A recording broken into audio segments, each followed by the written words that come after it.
Confirm. Papalitan nyo na, sir, Palitan nyo na rin po si Senator Cheese. Parang ganon. Ilang votes po nakuha niya, Ilang SP? boto na po? 15 signed.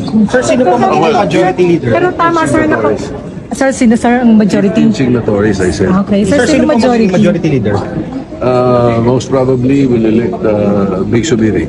Okay, sir, tama ba? Kinausap nyo na, Protem?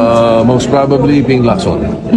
So, nakausap nyo na si Senator Cheese kaninang umaga? Yes, I went to see him. I went to see him and told him. And then, ang una niya tinanong is, so how do you want to do this? Sabi ko, it's up to you. Sabi ko, how would you prefer to do it? Sabi niya, let's do it by acclamation. And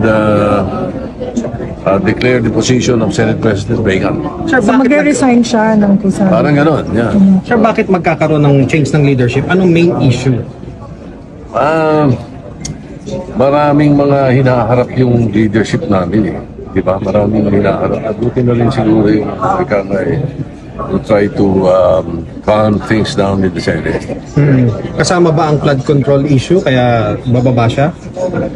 Hindi naman siguro. Ito yung talagang a few weeks back pinag-uusapan na rin ng mga kasama namin eh. I think the best I will not be the best person to ask of the change. Ako hinahalal lang. Iahalal pa lang.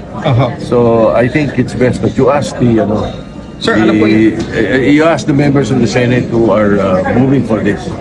Sir, The signatories of the resolution. Independent ang Senate, sir, no? Pero si Presidente Marcos ba alam Okay, mo kung mangyayari dali, change ng Senate leadership? President, Tito Soto, dali, flash report, Senate The Presidency. President knows me.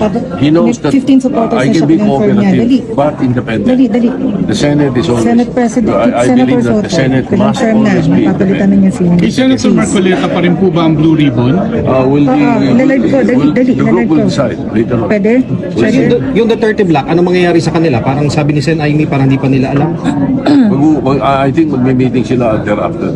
Okay.